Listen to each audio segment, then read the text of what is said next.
Halo teman-teman terkasih, dimanapun teman-teman beribadah dan berada saat ini, kita bersyukur kita dapat beribadah bersama di kebaktian remaja online pada pagi hari ini. Marilah kita nyalakan lilin Advent kedua kita sambil berharap dan berseru.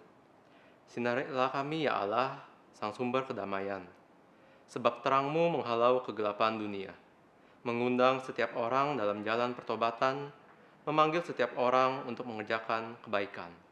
Untuk memulai ibadah kita pada pagi hari ini, marilah kita nyanyikan PKJ 8. Bukalah gapura indah.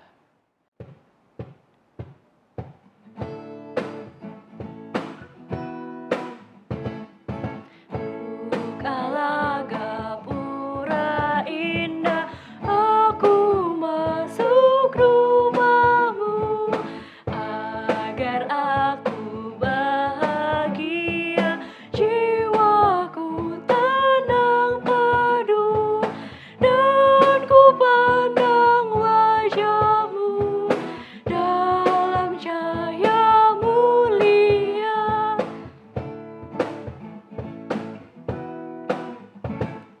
Saat aku menghadapmu, sucikanlah diriku, agar doa dan nyanyian berkenan kepadamu. Angkatlah roh dan jiwaku sampai ke hadiratmu. Kita datang dalam kebaktian ini dengan satu pengakuan bahwa pertolongan kita adalah di dalam nama Tuhan yang menjadikan langit dan bumi, yang kasih setianya kekal untuk selama-lamanya. Salam sejahtera bagi saudara yang datang dalam nama Tuhan, Tuhan beserta saudara. Teman-teman, kalian pernah gak sih saat besok mau ulangan, kalian malah nggak belajar dengan sungguh-sungguh, malah males-malesan, malah main game gitu. Sehingga saat besok ulangan, hasilnya jadi nggak sesuai yang kalian harapkan, malah KKM atau mungkin di bawahnya gitu. Jadi kalian harus ikut remedial lagi, harus memperbaiki nilai lagi, sehingga kalian harus belajar lebih susah lagi tuh teman-teman. Nah, pasti muncul rasa menyesal gitu teman-teman saat kita nggak belajar sehingga nilainya bisa lebih bagus gitu. Nah, rasa-rasa yang mengganjal di hati itu namanya rasa penyesalan teman-teman. Atau mungkin yang ngomongin ulangan deh. Coba kalau kita ngomongin masalah dengan sesama kita, dengan teman-teman kita, dengan sahabat kita, dengan orang-orang di sekitar kita gitu. Jika kita tanpa sengaja mungkin menyakiti hati mereka dengan perbuatan kita gitu teman-teman, akan muncul rasa yang enak juga teman-teman. Rasa menyesal. Tapi gimana sih caranya supaya kita dapat menghilangkan rasa yang mengganjal di hati itu teman-teman? Mungkin kita bisa dengan mengakui kesalahan kita, dengan berbicara lagi dengan orang-orang yang kita sakiti. Dengan begitu rasa penyesalan tersebut akan digantikan dengan rasa lega, rasa tenang gitu teman-teman. Tapi gimana jadinya kalau kita punya masalah dengan Tuhan? Pasti tidak segampang itu kan teman-teman. Nah, dari ayat pembuka kita, Yoel 2 ayat 13, berbunyi demikian teman-teman. Koyakanlah hatimu dan jangan pakaianmu. Berbaliklah kepada Tuhan Allahmu. Sebab Ia pengasih dan penyayang, panjang sabar dan berlimpah kasih setia. Dan Ia menyesal karena hukumannya. Nah teman-teman, dari ayat tersebut dijelaskan dengan sangat jelas bahwa jawabannya adalah pertobatan. Tema kita hari ini yaitu True Repentance in God, akan dibahas lebih lanjut bersama Pendeta Gloria. Marilah kita sambut kata pembuka kita pada pagi hari ini dengan menyanyikan PKJ 143, Yesus tetap mengasihi aku.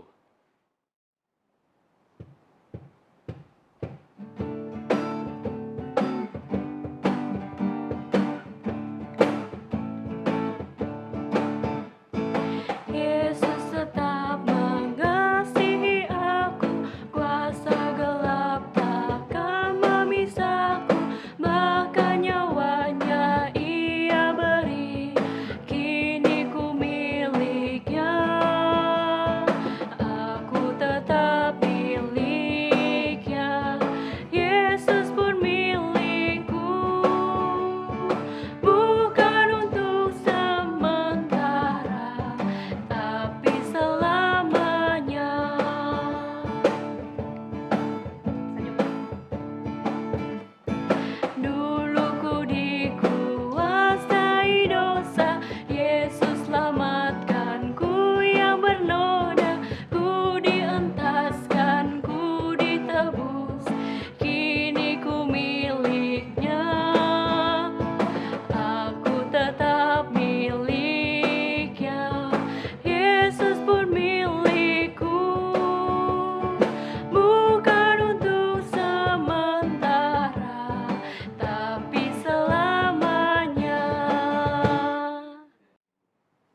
Sekarang kita akan memasuki doa pengakuan dosa.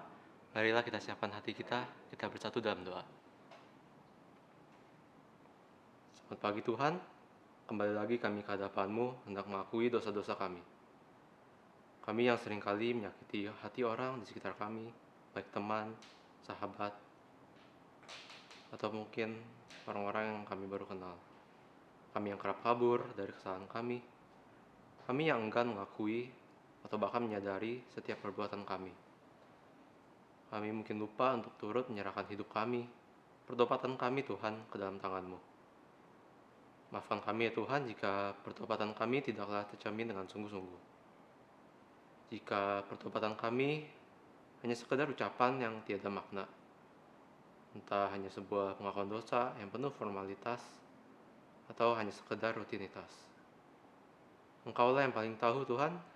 Ajar kami Tuhan agar kami dapat memaknai pertobatan kami ini dengan sungguh-sungguh, sepenuh hati, mengusahakan yang terbaik untuk hidup di dalam-Mu. Ajar kami Tuhan agar kami dapat berkomitmen dan memegang teguh iman kami untuk terus bertumbuh bersama-Mu Bapa. Hanya dalam nama Tuhan kami Yesus Kristus kami telah berdoa. Amin. Tuhan kasihani, Kristus kasihani, Tuhan kasihani kami.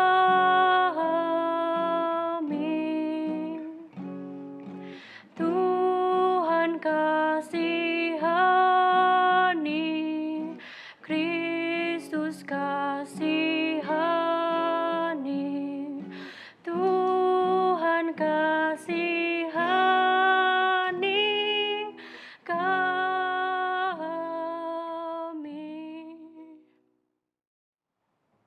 Bagi setiap kita yang telah mengakui dosanya di hadapan Tuhan, diberikan berita anugerah yang diambil dari Lukas 15 ayat 10 yang berbunyi, Aku berkata kepadamu, demikian juga akan ada sukacita pada malaikat-malaikat Allah karena satu orang berdosa yang bertobat.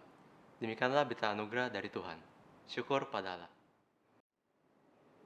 Mari teman-teman remaja, sebelum kita mendengarkan firman, kita berdoa. Bapa kami yang ada di dalam surga, kami sungguh bersyukur kami boleh dipertemukan Tuhan dalam ibadah online remaja GKI Perumahan Citra 1. Kami percaya semua boleh terjadi karena kasih dan anugerah Tuhan yang dinyatakan kepada setiap kami. Kami juga sungguh boleh bersyukur hari ini kami memasuki minggu Advent yang kedua dalam masa penantian akan kedatangan Tuhan yang kami yakini pasti terjadi dan janji-Mu iya dan amin. Dalam rangkaian Advent ini Tuhan, kami bersama akan membaca dan merenungkan firman Tuhan. Kami menyadari segala kekurangan dan kelemahan kami sebagai manusia. Karena itu kami mohon Roh Kudus bimbing kami, agar berita firman yang kami dengar di minggu Advent kedua, sungguh boleh menguatkan, meneguhkan iman kami, apa yang harus kami lakukan di dalam masa penantian itu. Tuhan juga mengurapi lidah bibir hamba-Mu yang lemah dan terbatas, agar setiap perenungan firman yang disampaikan boleh menjadi berkat. Berfirmanlah Tuhan, kami semua siap untuk mendengarkannya. Di dalam nama Tuhan kami Yesus Kristus, dalam pimpinan penyertaan Roh Kudus kami telah berdoa. Amin. Teman-teman, pembacaan firman Tuhan di minggu Advent kedua dari Injil Markus pasal yang pertama, ayat pertama sampai dengan 8. Inilah permulaan Injil tentang Yesus Kristus, Anak Allah. Seperti ada tertulis dalam kitab Nabi Yesaya, Lihatlah, aku menyuruh utusanku mendahului engkau. Ia akan mempersiapkan jalan bagimu. Ada suara orang yang berseru-seru di padang gurun, persiapkanlah jalan untuk Tuhan, luruskanlah jalan baginya. Demikianlah Yohanes Pembaptis tampil di padang gurun dan menyerukan, bertobatlah dan berilah dirimu dibaptis, dan Allah akan mengampuni dosamu. Lalu datanglah kepadanya orang-orang dari seluruh daerah Yudea dan semua penduduk Yerusalem, dan sambil mengaku dosanya, mereka dibaptis di sungai Yordan. Yohanes memakai jubah bulu unta dan ikat pinggang kulit, dan makanannya belalang dan madu hutan. Inilah yang diberitakannya. Sesudah aku akan datang Ia yang lebih berkuasa daripadaku. Membungkuk dan membuka tali kasutnya pun aku tidak layak. Aku membaptis kamu dengan air, tetapi Ia akan membaptis kamu dengan Roh Kudus. Demikianlah firman Tuhan. Berbahagialah setiap kita yang mendengarkan firman Allah dan memelihara dalam kehidupannya. Maranatha.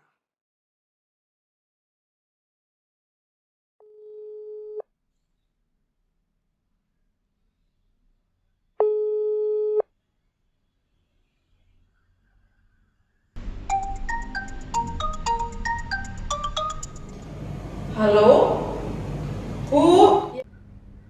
Ibu di sini, Nak. Ibu, kenapa hidup gak bersikap ramah terhadapku?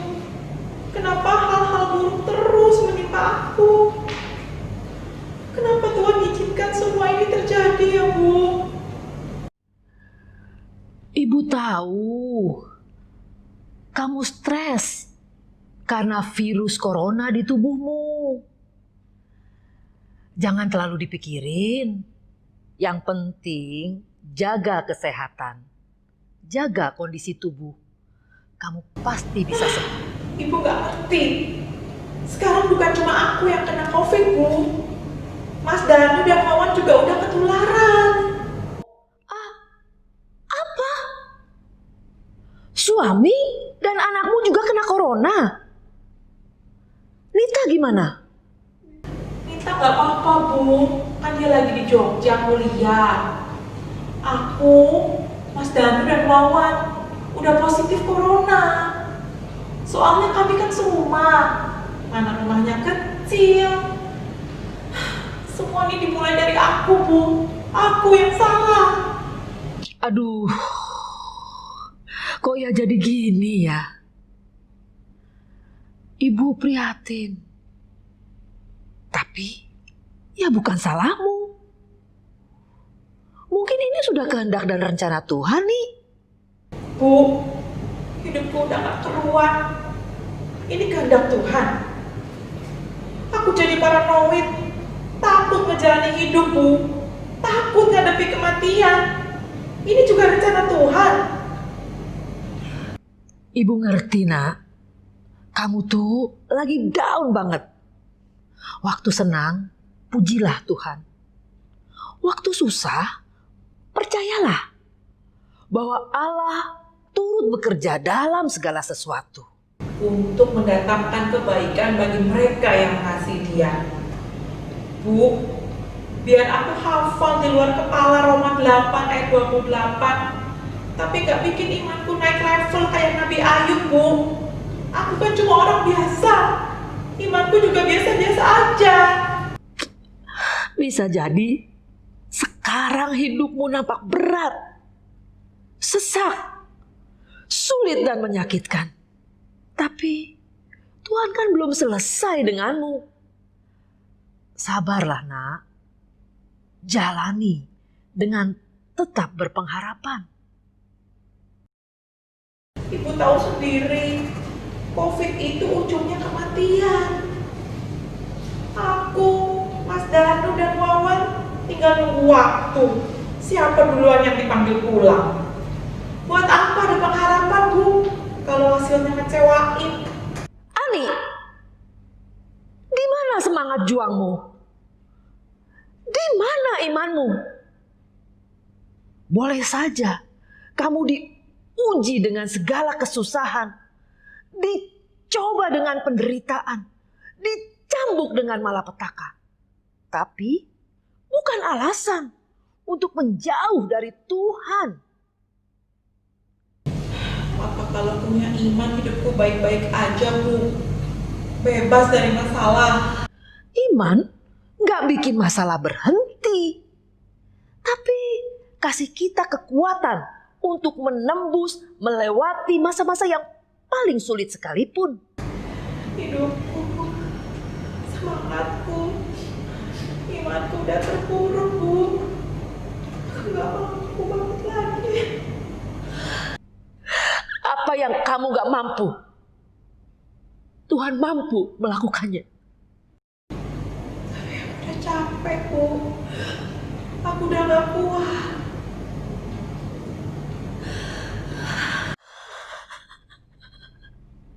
Kalau saja ibu ada di sampingmu saat ini, ibu peluk kamu nak. Ibu peluk kamu kenceng-kenceng. Biar sebagian sedih dan susahmu dibagikan ke ibu. Habis itu, ayo kita nangis sama-sama nak. Kasihan kamu nak.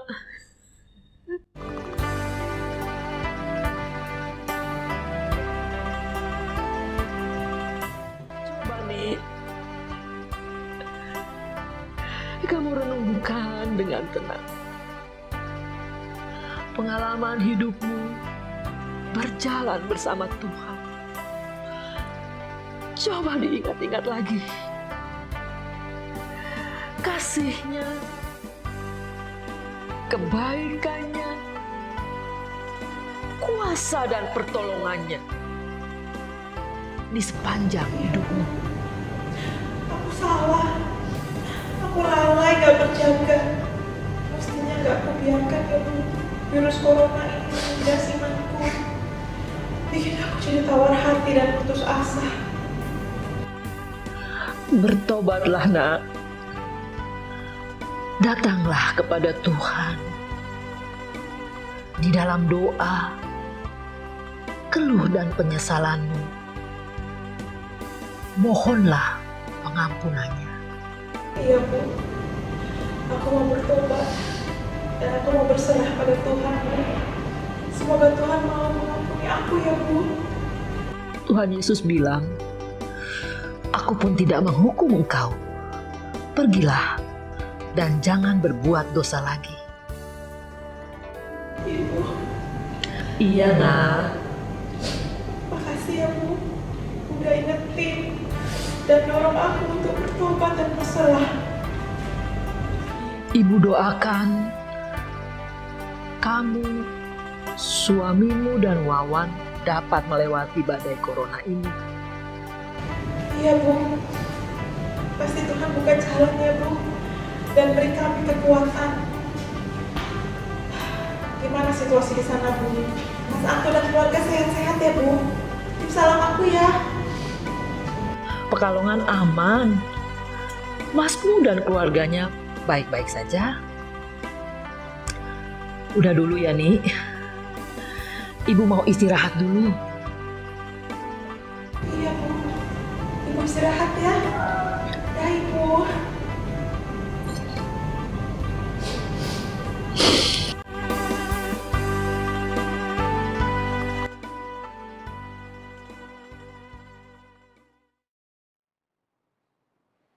Halo teman-teman remaja yang dikasihi oleh Tuhan, apa kabar? Mudah-mudahan selalu sehat, penuh sukacita, tetap semangat untuk menjalani hari-hari yang masih Tuhan percayakan kepada kita. Meskipun situasi masih pandemi tuh teman-teman, tapi kita percaya Tuhan tidak pernah meninggalkan kita sendiri karena Ia selalu beserta dengan kita. Hari ini kita bersyukur, kita memasuki Minggu Advent yang kedua dan kita merenungkan sebuah tema True Repentance in God. Teman-teman, di awal perenungan ini saya mau bertanya. Teman-teman pernah dengar istilah forrider? Ayo, mungkin ada yang sudah pernah dengar, ada yang itu istilah apa? Teman-teman, istilah forrider adalah istilah yang diserap dari bahasa Belanda. Apa arti forrider? Secara harafiah artinya adalah kendaraan kawal. Nah, seperti namanya teman-teman, kendaraan kawal akan berada di depan pihak yang akan dikawalnya. Nah, biasanya dengan bunyi sirene yang cukup kencang. Dan kalau sirenenya bunyi, semua kendaraan yang ada di lalu lintas itu akan tahu bahwa ada forrider yang sedang mengawal seseorang atau sekelompok orang. Nah, bagaimana penggunaannya di Indonesia? Hampir semua orang penting, misalnya saja pejabat, akan didampingi oleh forrider. Dan sekarang kalau teman-teman perhatikan, forrider juga seringkali digunakan ketika ada kedukaan. Misalnya mengiringi ambulans menuju tempat kremasi atau pemakaman. Nah, apa peran forrider? Jadi forrider itu berperan untuk menjaga perjalanan. Dia juga membuka jalan sehingga perjalanan itu berjalan dengan mulus, dengan lancar, tanpa hambatan. Nah, karena bersifat mengawal atau membuka jalan, maka perhatian atau fokus utama tidak ditujukan kepada dirinya, tetapi fokus utama ditujukan kepada siapa orang yang dikawalnya, siapa yang dibukakan jalan oleh forrider itu. Dan ini menjadi penting karena memang itulah tugas dan inilah peran yang dipercayakan kepada forrider. Nah, teman-teman mungkin bertanya kenapa saya membahas forrider? Karena gambaran inilah yang dituliskan dalam bacaan Minggu Advent kedua, tadi Injil yang kita baca. Menarik teman-teman, di awal, di ayat pertama, Injil Markus membuka dengan menjelaskan inilah Injil tentang Yesus Kristus, anak Allah. Jadi utama yang mau diuraikan di sini adalah sosok Yesus Kristusnya. Bahkan ayat 2-3 mengutip perjanjian lama, hendak menjelaskan bahwa kedatangan Yesus itu sudah dinantikan sejak lama. Jadi fokus tentang Yesus itu menjadi yang utama. Dan dalam pemaparan teks Injil, menarik dituliskan ada sosok yang membuka jalan itu. Dan dialah Yohanes Pembaptis, utusan pembuka jalan bagi Yesus. Nah, siapa itu Yohanes Pembaptis? Yohanes Pembaptis, teman-teman, adalah sosok yang sederhana dan juga tampil dengan otentik. Dia berkhotbah dan mengajar di padang gurun, bukan di kota atau desa-desa di Galilea dan Yudea. Lalu kesederhanaan juga tampak ketika jubah yang ia kenakan terbuat dari bulu unta. Ikat pinggang kulit yang melingkar di pinggangnya mengingatkan orang akan nabi-nabi yang hidup dalam kesederhanaan. Dan ini tentu saja sangat kontras atau berlawanan dengan orang-orang Farisi dan ahli-ahli Taurat yang seringkali memakai jubah yang panjang untuk dilihat orang. Tapi Yohanes memakai yang sederhana. Lalu apalagi informasi yang kita peroleh? Dituliskan makanan yang dimakan adalah belalang dan madu hutan. Jadi belalang adalah simbol makanan orang yang berkekurangan, bahkan orang yang paling miskin pada saat itu. Bahkan sampai sekarang orang-orang yang berkekurangan miskin di tanah Palestina masih memakan belalang. Nah, gambaran tentang Yohanes Pembaptis ini mirip dengan sosok Nabi Elia yang juga memakai jubah berbulu dan ikat pinggang kulit. Kalau kita lihat ada di 2 Raja-Raja 1 ayat 8. Nah, apalagi yang menarik dari sosok Yohanes Pembaptis? Yohanes Pembaptis punya daya tarik dan karisma yang begitu kuat. Dan ini membawa dampak yang begitu luar biasa. Dituliskan banyak orang datang kepadanya, baik dari seluruh Yudea maupun juga semua penduduk Yerusalem. Karisma Yohanes Pembaptis begitu besar. Tetapi disinilah kita belajar dari sosok seorang Yohanes Pembaptis. Meskipun karismanya begitu besar, tapi tidak membuat dia bermegah akan dirinya. Kenapa? Karena ia tahu betul, dia sadar betul siapa dirinya. Dia adalah perintis jalan, pembuka jalan bagi kedatangan Yesus. Seperti dituliskan Nabi Yesaya. Yesaya 40, persiapkanlah jalan untuk Tuhan. Luruskanlah di padang belantara jalan bagi Allah. Yohanes adalah seorang pelopor. Seringkali teman-teman orang kalau jadi pelopor itu merasa diri punya pengaruh atau peran yang besar. Merasa berjasa, ingin populer. Tapi tidak demikian dengan Yohanes Pembaptis. Justru karena dia tahu bahwa dirinya hanyalah seorang pelopor, maka ia sadar dan tahu betul bahwa perhatian umum tidak boleh ditujukan kepadanya, tetapi ditujukan kepada siapa yang dipelopori. Dan yang dipelopori adalah Tuhan Yesus sendiri. Nah, apalagi yang bisa kita lihat dari sosok Yohanes Pembaptis? Tadi dia orang yang sederhana, otentik, lalu dia punya karisma yang besar, tapi dia tidak bermegah pada karisma itu. Maka yang berikutnya, Yohanes Pembaptis tahu dan bersedia melakukan apa yang menjadi tugas dan panggilan Allah kepadanya. Dia tahu apa yang dipercayakan oleh Allah kepadanya. Dituliskan Markus 1 ayat 4, demikianlah Yohanes Pembaptis tampil di padang gurun dan menyerukan, bertobatlah dan berilah dirimu dibaptis, dan Allah akan mengampuni dosamu. Yohanes Pembaptis tahu bahwa kehadirannya adalah untuk menyerukan pertobatan. Tidak hanya kepada orang non-Yahudi, tapi juga kepada orang Yahudi. Nah, teman-teman yang dikasihi Tuhan, pada dasarnya orang Yahudi itu sudah terbiasa dengan ritus-ritus pembersihan. Pembersihan dan penyucian secara simbolis telah merasuk ke dalam kehidupan ritus Yahudi. Nah, pemahaman yang ada dan berkembang ketika itu teman-teman, seorang yang bukan Yahudi atau non-Yahudi dipandang adalah orang yang tidak atau belum bersih. Karena ia tidak pernah melaksanakan hukum agama Yahudi. Karena itu kalau orang non-Yahudi mau menjadi orang Yahudi, maka ada hal yang harus dijalani. Yang pertama, dia harus disunat. Ini adalah tanda umat perjanjian. Yang kedua adalah upacara pengorbanan baginya. Karena ia membutuhkan penebusan dan hanya darah yang dapat menebus dosa itu. Lalu yang ketiga, ia harus dibaptis. Baptis menjadi lambang pembersihan dari semua kekotoran di masa lalu. Dia dibersihkan dari dosanya. Dan secara alami, baptisan dilakukan dengan cara seluruh badan terendam dengan air. Nah, teman-teman, seruan Yohanes Pembaptis disinilah yang menarik. Bertobatlah dan berilah dirimu dibaptis, ternyata juga ditujukan kepada orang Yahudi. Mereka diingatkan untuk segera dibaptis, sesuatu yang sebelumnya hanya diisyaratkan kepada orang bukan Yahudi. Nah, pertanyaannya, mengapa mereka harus datang kepada Yohanes Pembaptis? Mengapa Yohanes Pembaptis menjadi sosok yang begitu berpengaruh dan orang dari seluruh Yudea dan semua penduduk Yerusalem itu datang kepadanya? Jadi mereka datang kepada Yohanes Pembaptis karena situasi dan pergumulan yang terjadi pada saat itu. Jadi teman-teman, ada pergumulan besar yang dihadapi dalam kehidupan umat Yahudi, secara khusus terkait dengan sistem keagamaan di Bait Allah. Jadi pada saat itu ternyata ada penyalahgunaan. Ada problem gitu ya, ada hal yang keliru yang dilakukan oleh para pemimpin agama. Jadi para pemimpin agama yang dipercaya untuk mengelola sistem keagamaan justru hidupnya jauh dari kebenaran. Dan bahkan yang ironis, yang memprihatinkan, mereka memanipulasi seluruh aktivitas agama itu. Kenapa? Untuk keuntungannya, untuk kekuasaan, untuk kepentingannya sendiri. Misalnya teman-teman bicara soal persembahan. Persembahan pada zaman itu kan tidak seperti kita. Persembahan itu bukan dalam bentuk uang. Persembahan pada saat itu harus berupa hewan. Nah, hewan-hewan ketika itu dijual di pelataran Bait Allah. Dan dijualnya dengan harga yang amat sangat mahal. Nah, artinya apa?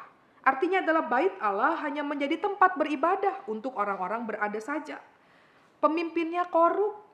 Lalu mereka bekerja sama dengan pedagang hewan persembahan, menaikkan harga, lalu menerima keuntungan dari si pedagang. Nah, disinilah persoalan terjadi. Hidup beragama menjadi formal, tidak berpengaruh pada akhlak dari umat, dan akhirnya membuahkan hidup yang munafik. Ada yang keliru, ada yang salah di sana, dan inilah yang menjadi perhatian pada saat itu. Karena itu kehadiran Yohanes Pembaptis dalam otentisitasnya memberi sebuah harapan kepada umat Tuhan. Yohanes Pembaptis hadir sebagai orang yang mewujud nyatakan berita yang ia sampaikan melalui kehidupannya. Hidup yang benar, hidup yang sederhana, hidup yang baik, seturut dengan apa yang menjadi panggilan Tuhan dalam kehidupannya. Yohanes Pembaptis fokus pada apa yang menjadi misi Allah melalui dirinya, yaitu memberitakan kedatangan Tuhan. Karena itu ia menyerukan, bertobatlah. Penting sekali pertobatan. Dan itulah yang menjadi tema minggu ini. Bukan sekedar pertobatan memang, tetapi pertobatan sejati. True repentance. Nah, pertanyaannya apa arti pertobatan sejati? Teman-teman, pertobatan yang dimaksud oleh Yohanes di sini bukan sekedar ritus atau upacara. Pertobatan lebih dalam dari itu. Pertobatan dari satu kata Ibrani syub. Artinya apa? Artinya berputar. Artinya berbalik kembali. Kembali ke jalan yang benar, atau mengacu pada tindakan berbalik dari perbuatan dosa, kembali kepada Allah. Sementara kata Yunaninya metanoia, kita seringkali mendengar kata metanoia. Arti harafiahnya adalah to change one's mind for better. Itu artinya apa? Ini menarik, bahwa dalam pertobatan yang utama adalah cara berpikir seseorang. Pertobatan adalah sebuah perubahan paradigma. Cara berpikir yang kemudian menentukan bagaimana perubahan hidup seseorang. Misalnya teman-teman, orang yang memaknai pertobatan, dia tidak akan mencontek kalau ulangan atau ujian. Kenapa? Karena pikirannya, karena dia berpikir bahwa itu tidak baik. Itu tidak diperkenankan oleh Tuhan. Orang yang mencontek nilai bisa saja mungkin lebih baik, tapi di dalam hatinya itu tidak sesuai dengan apa yang seharusnya. Saya mendapat informasi kita sedang saat ini bersama-sama mengadakan penilaian akhir semester. Dan penilaian akhir semester dilakukan di rumah, teman-teman. Itu artinya apa? Guru tidak melihat kita. Kita mengerjakan itu sendiri. Orang yang punya spirit metanoia, pertobatan, adalah orang yang mau melakukan dengan jujur penilaian akhir semester itu. Dia akan belajar berjuang dengan giat, dengan baik, dengan yang semestinya, dengan hasil yang tentu saja yang terbaik dari usaha yang dilakukan. Jadi teman-teman, orang dalam pemahaman spirit metanoia adalah orang yang memiliki perubahan paradigma, cara berpikir yang kemudian akan berdampak pada tindakan yang dilakukan. Pertobatan akan menjadi semu kalau itu hanya berbalik arah, tapi setelah itu berdiam diri dan tidak melangkah maju. Pertobatan adalah sebuah keputusan yang dipilih oleh kita secara sadar karena disebabkan pemaknaan yang mendalam atas kuasa kasih Kristus dalam hidup kita. Sehingga apa? Sehingga itu mendorong kita untuk punya komitmen, punya kemauan yang berdaya juang besar untuk mengubah hidup dan melakukan apa yang dikehendaki oleh Tuhan. Nah, perubahan dalam pemaknaan ini mestinya adalah perubahan yang semakin ke arah Kristus. Dan kita berproses di dalamnya. Bisa saja itu lambat, bisa saja itu cepat. Tapi intinya apa teman-teman? Kita berproses. Kita berubah dan kita mengalami pembaharuan. Dan itu konkret dalam tindakan kita. Pertobatan yang sejati, true repentance adalah sebuah perubahan. Ditandai dengan kehidupan yang baru, newborn. 2 Korintus 5 ayat 17. Dan kita mau menanggalkan manusia lama kita untuk masuk pada manusia baru kita. Kolose 3 ayat 9b sampai 10. Jadi teman-teman, menjadi orang Kristen, menjadi anak-anak Tuhan, bukan hanya sekedar secara identitas kita Kristen, KTP kita Kristen. Seperti halnya orang tukar baju, tukar agama, tetapi sekedar atau ditambah namanya dengan nama-nama Kristen, bukan seperti itu. Tapi menjadi seorang Kristen yang hidup baru, berarti yang berubah adalah seluruh diri kita. Dan hakikat menjadi manusia baru adalah sebuah introspeksi atas diri kita. Bukan malah menilai orang lain, atau mungkin juga menghakimi orang lain. Saya ini lebih baik dari dia. Saya kan sudah bertobat, dia belum. Dia masih Kristennya KTP. Kita terus menilai orang lain. Kita menghakimi orang lain, akhirnya apa? Memandang diri kita yang paling benar. Tidak demikian teman-teman. Menjadi manusia baru berarti kita menilai diri kita sendiri. Kita introspeksi. Saya sudah jadi orang Kristen sekian tahun. Apakah saya sungguh-sungguh mengenal Tuhan Yesus yang adalah Tuhan dan Juru Selamat saya? Apakah ketika saya sudah menjadi orang Kristen, iman saya bertumbuh? Apakah hidup saya berubah? Dan tentu saja berubahnya ke arah yang baik, lebih baik dan semakin baik. Saya sudah jadi orang Kristen, apakah saya mau aktif melayani?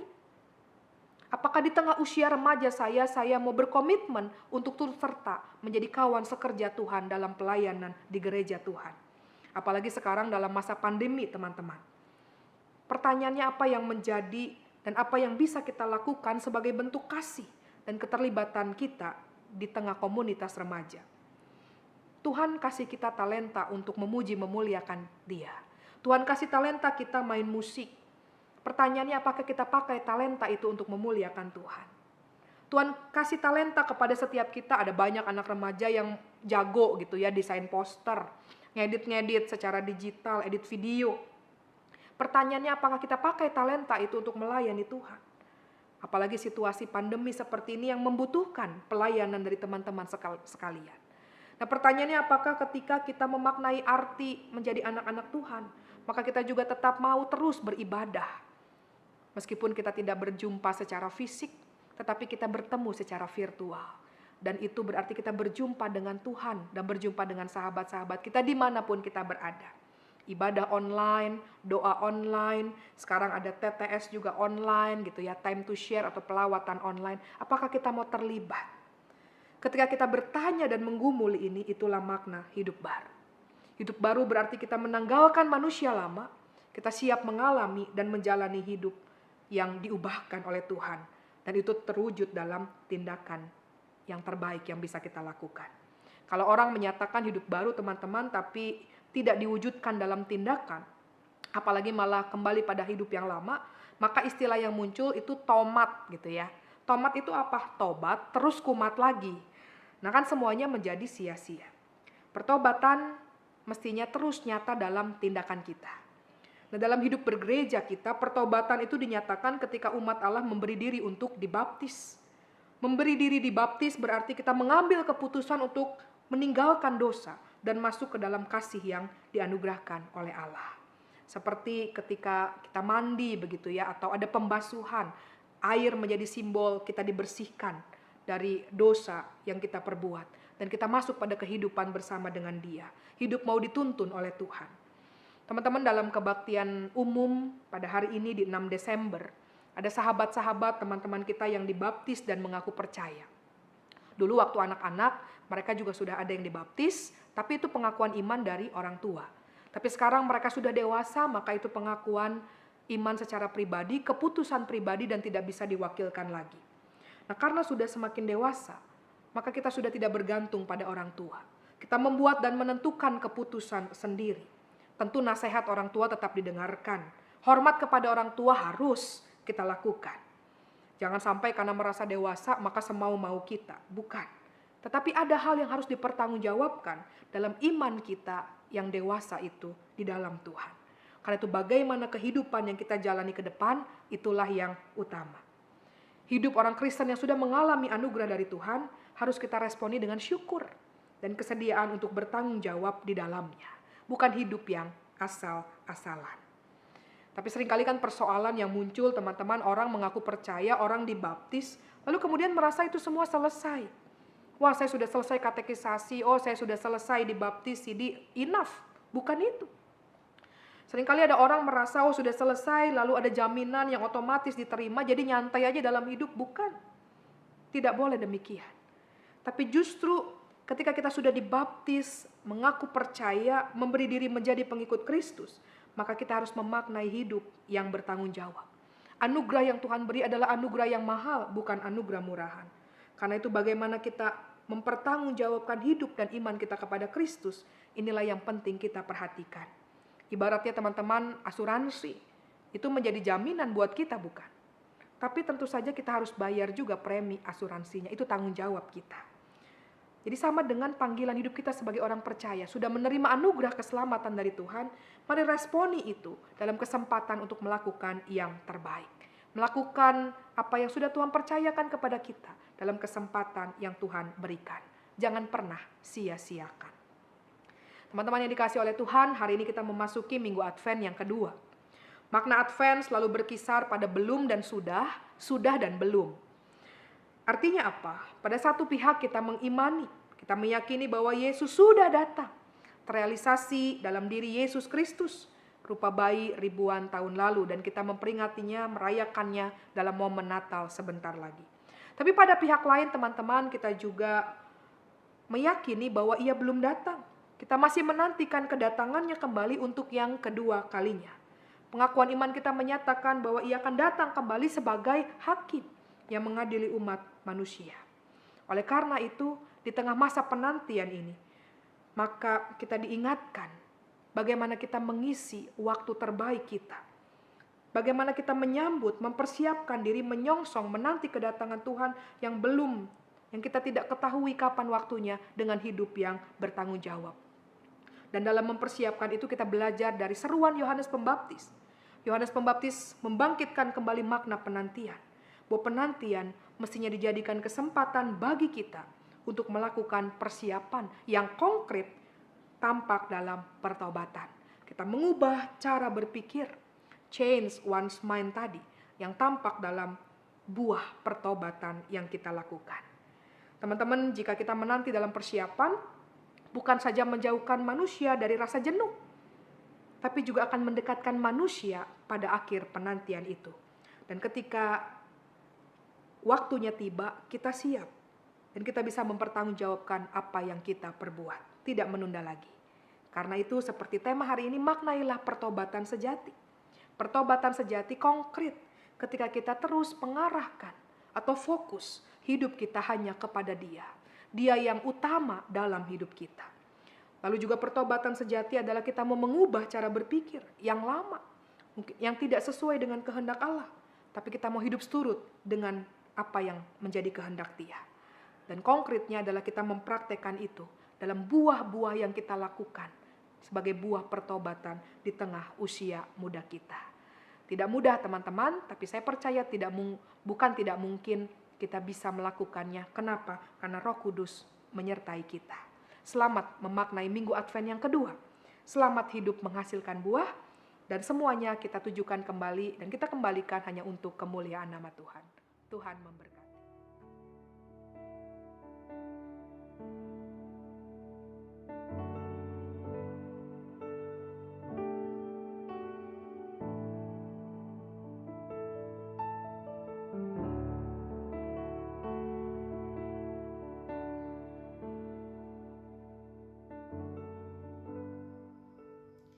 Marilah kita bersama dengan umat Allah di masa lalu, masa kini, dan masa depan mengingat janji baptisan kita dengan mengikrarkan, "Aku percaya kepada Allah, Bapa yang Maha Kuasa, Khalik langit dan bumi, dan kepada Yesus Kristus, Anaknya yang tunggal Tuhan kita, yang dikandung daripada Roh Kudus, lahir dari anak darah Maria, yang menderita sengsara di bawah pemerintahan Pontius Pilatus, disalibkan, mati dan dikuburkan, turun ke dalam kerajaan maut.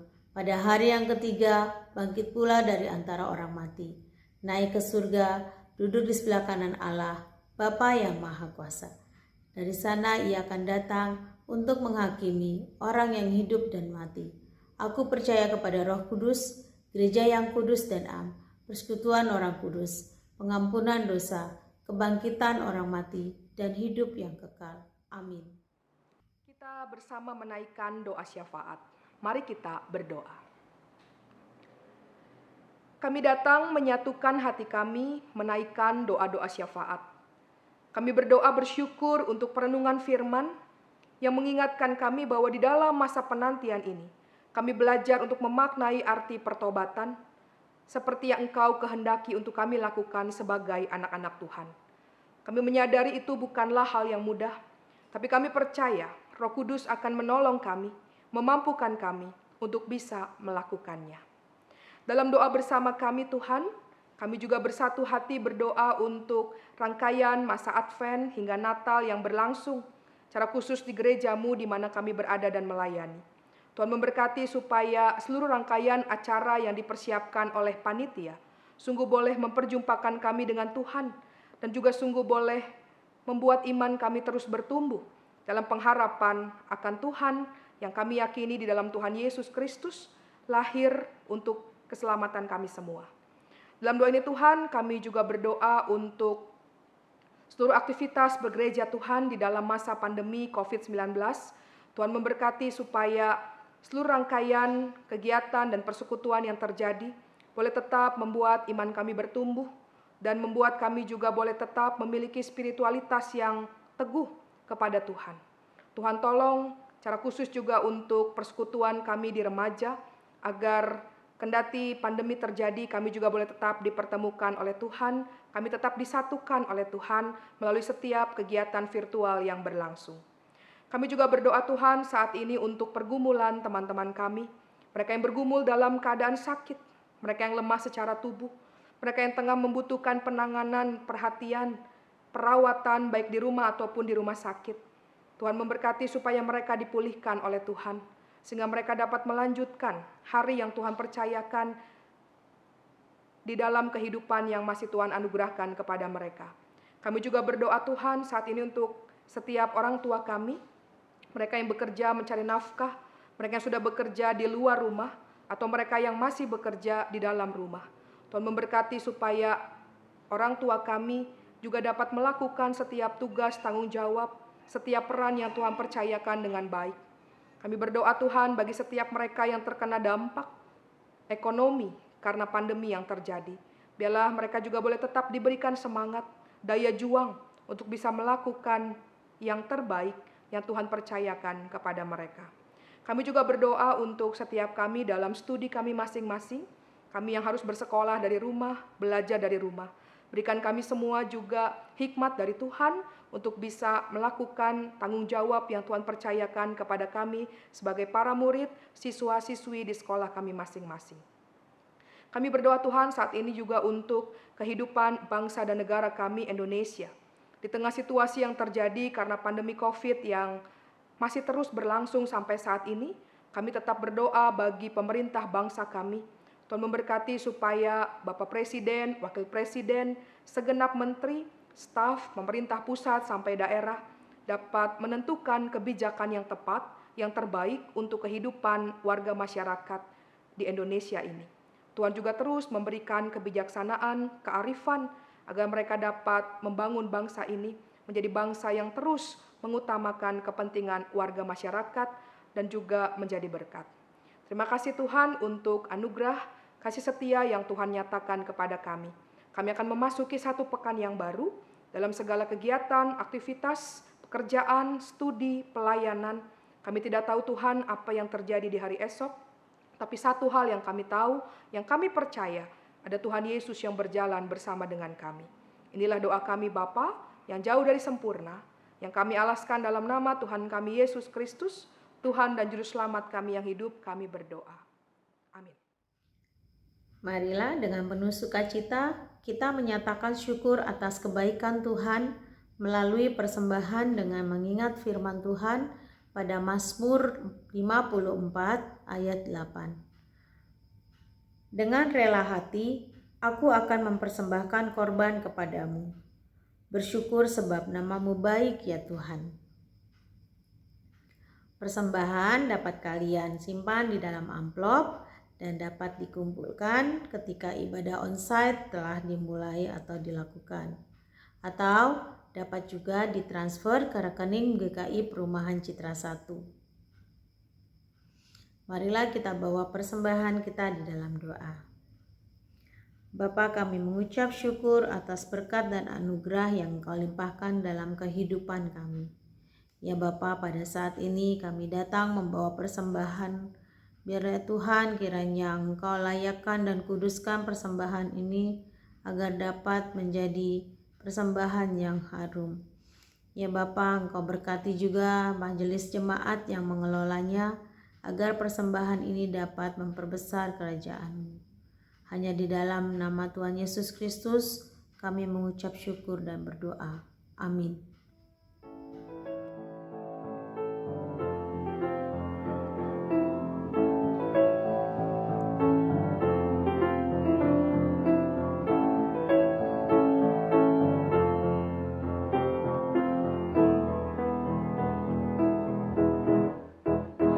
Hai orang yang beriman, tetap waspadalah.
Serahkanlah hatimu kepada Tuhan. Jadilah saksi Kristus. Terpujilah Tuhan. Kita lanjutkan hidup yang Tuhan percayakan dalam tuntunan berkat dari Tuhan. Kiranya Allah Bapa, Anak, dan Roh Kudus mengaruniai engkau gairah dan kesungguhan dalam menantikan Sang Juru Selamat dengan kesediaan untuk hidup dalam pertobatan. Kiranya matamu selalu berbinar melihat tanda-tanda kehadirannya.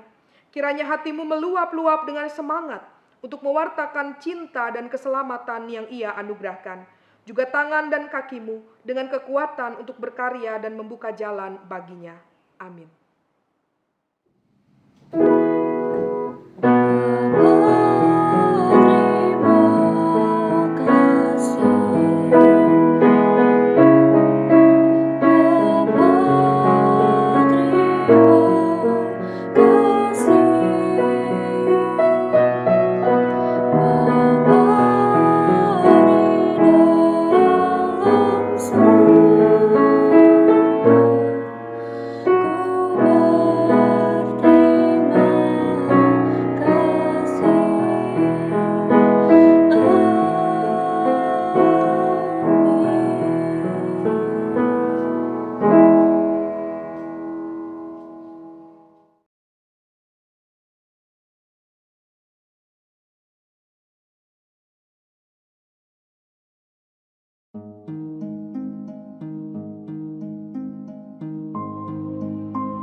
Bapak Ibu yang terkasih, pandemi COVID-19 memberi dampak pula kepada saudara-saudara kita yang mengalami disabilitas. Kendala yang dialami saat ini adalah biaya operasional pendidikan dan perawatan untuk anak-anak disabilitas tersebut. Dan bahkan hal ini bisa menjadi hambatan bagi anak-anak untuk menjalani proses pembelajaran jarak jauh. Natal menjadi momen yang indah bagi kita semua untuk memberikan perhatian dan berbagi kepada saudara-saudara kita melalui kegiatan Christmas Care and Share. Kegiatan yang dilakukan dalam bentuk pengumpulan dana yang akan diberikan kepada saudara-saudara kita yaitu yang pertama, Yayasan Triasih. Yayasan Triasih memiliki sekolah dan juga panti asuhan untuk anak-anak tunagrahita atau disabilitas inteligensi. Jumlah anak yang sekolah sebanyak 228 orang, sedangkan anak-anak yang dirawat di panti sebanyak 50 orang. Adapun jumlah guru, pengasuh, dan karyawan sebanyak 235 orang. Yang kedua, Yayasan Rawinalah. Yayasan Rawinalah memiliki juga sekolah dan panti asuhan untuk anak-anak tunanetra dan disabilitas lainnya atau multi handicap.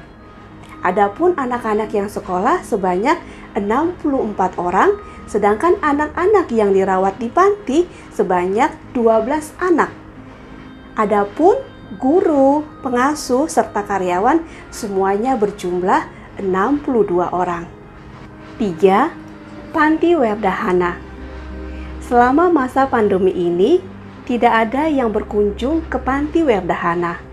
Oleh sebab itu, kita akan memberikan perhatian kepada opa, oma, dan juga karyawan di sana dengan memberikan kepada mereka dalam bentuk makanan agar mereka dapat merasakan sukacita Natal di tahun ini. Adapun jumlah opa dan oma di sana sebanyak 78 orang, sedangkan karyawan ada sebanyak 48 orang. Bagaimana caranya? Umat dapat berpartisipasi dengan mengumpulkan sumbangan berupa dana yang dikumpulkan melalui wilayah dan komisi masing-masing.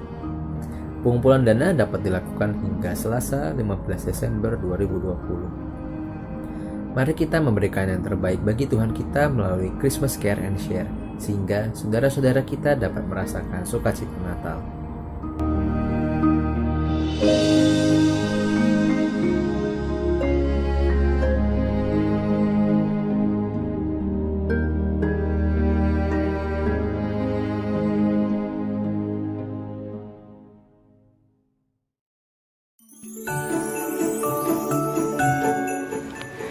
Jemaat terkasih, di minggu ini kita kembali berkreasi untuk menyambut Natal. Kali ini dengan membuat lilin Natal. Kita bisa menggunakan bahan-bahan yang tersedia di rumah seperti kardus, benang wol, daun kering, bunga kering, dan lain sebagainya. Dalam video berikut ini ada beberapa kreasi lilin yang bisa dibuat.